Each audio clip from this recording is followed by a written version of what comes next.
Selamat datang. Pernah tak kita terfikir jawapan kepada soalan-soalan terbesar dalam hidup mungkin ada di sekeliling kita? Dalam kupasan kali ini, kita akan meneroka satu persoalan yang sangat mendalam, kebangkitan semula.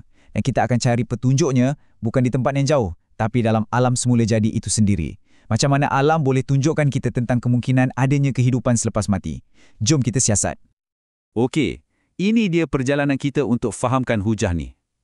Kita akan mulakan dengan persoalan asas tentang kebangkitan. Lepas tu, kita akan tengok macam mana musim bunga seolah-olah memberi jawapan yang padu. Seterusnya, kita akan kaji betapa teraturnya proses kelahiran semula ni. Fahamkan logik di sebalik kuasa yang terlibat, sentuh sikit tentang janji hari kiamat, dan akhir sekali, kita renungkan kenapa manusia ni begitu istimewa dalam semua ini. Baiklah, kita mulakan dengan isu yang paling asas. Puncanya adalah satu keraguan yang dah lama bersarang dalam fikiran manusia, iaitu, bolehkah kita hidup semula selepas kita mati? Dan soalan inilah yang merangkum segala-galanya. Siapakah yang akan menghidupkan tulang-tulang yang reput ini? Soalan ni, ia bukan soalan biasa. Ia menyuarakan kebingungan kita. Macam mana sesuatu yang dah hancur luluh, dah jadi debu, boleh kembali hidup? Anehnya, jawapan kepada soalan besar tu mungkin boleh kita saksikan setiap tahun. Hujah ini membawa kita kepada satu analogi yang sangat jelas dan berkuasa, iaitu kitaran musim. Musim bunga terutamanya menjadi macam satu bukti nyata tentang kebangkitan semula yang berlaku berulang kali. Cuba kita bandingkan. Waktu musim luruh dan sejuk, alam nampak macam mati kan? Semuanya mereput, sunyi seolah-olah diselaputi kain kafan putih oleh salji. Nampak macam tak ada kehidupan. Tapi kemudian, datang musim bunga.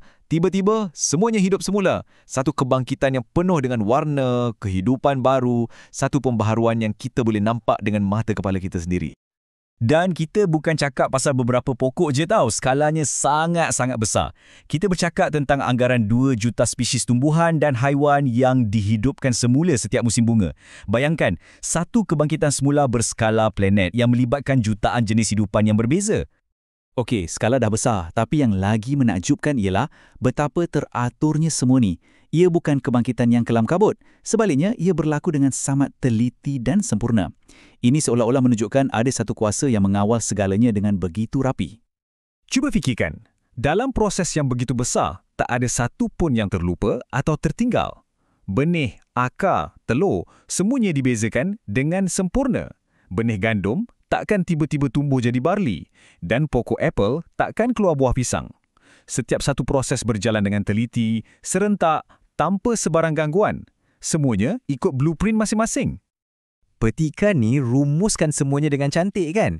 Seolah-olah kod bar genetik setiap makhluk dibaca tanpa silap. Mereka dibolehkan untuk hidup semula ikut program yang dah sedia ada dalam jin mereka tahun demi tahun dengan sempurna. Okey, kita dah nampak bukti yang sangat jelas dari alam. Sekarang, jom kita guna logik yang sama untuk faham hujah teologi ni. Kita akan guna satu analogi yang mudah untuk kaitkan kuasa mencipta dengan kemungkinan untuk membangkitkan semula. Bayangkan macam ni, ada seorang komander yang sangat hebat. Dia boleh tubuhkan satu pasukan tentera yang besar dan teratur dari kosong dalam masa sehari je. Lepas tu, tentera tu pun bersurai untuk berehat. Sekarang, komander tu cuma perlu tiup sangkakala sekali je untuk panggil semua orang balik. Soalannya, logik tak kalau kita ragu-ragu dia boleh kumpulkan balik tenteranya? Mestilah tak kan? Sebab nak kumpul balik tu jauh lebih senang daripada nak cipta dari awal. Petikan dari Bediüzzaman Said Nursi ni betul-betul menguatkan lagi logik tu.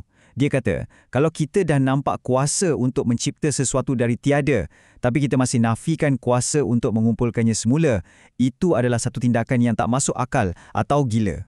Setakat ni, kita dah bincang tentang bagaimana kebangkitan semula tu mungkin berlaku. Sekarang kita beralih kepada soalan yang lebih dalam. Kenapa ia perlu berlaku?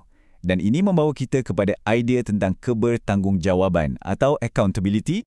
Konsep ni ada namanya dalam sumber rujukan kita, hasyr.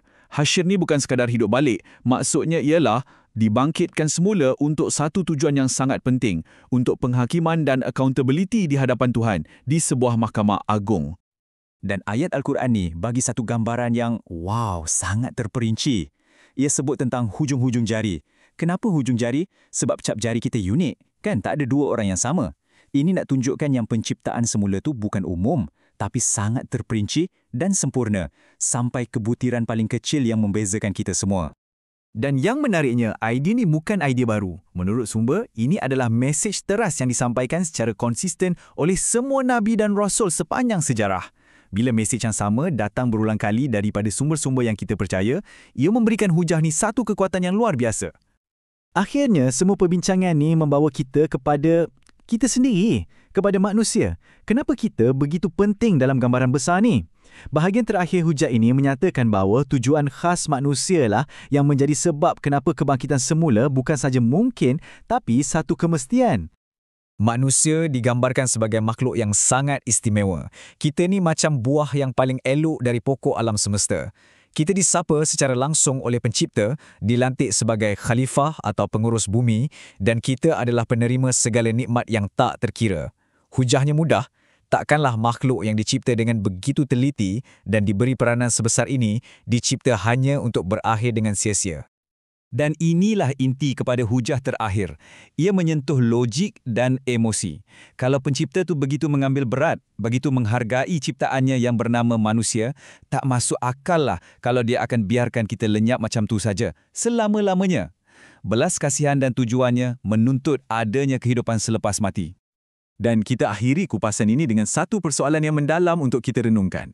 Kalau keperluan makhluk sekecil lalat pun didengari, mungkinkah keinginan kita yang paling dalam, keinginan semula jadi untuk hidup abadi, akan diabaikan?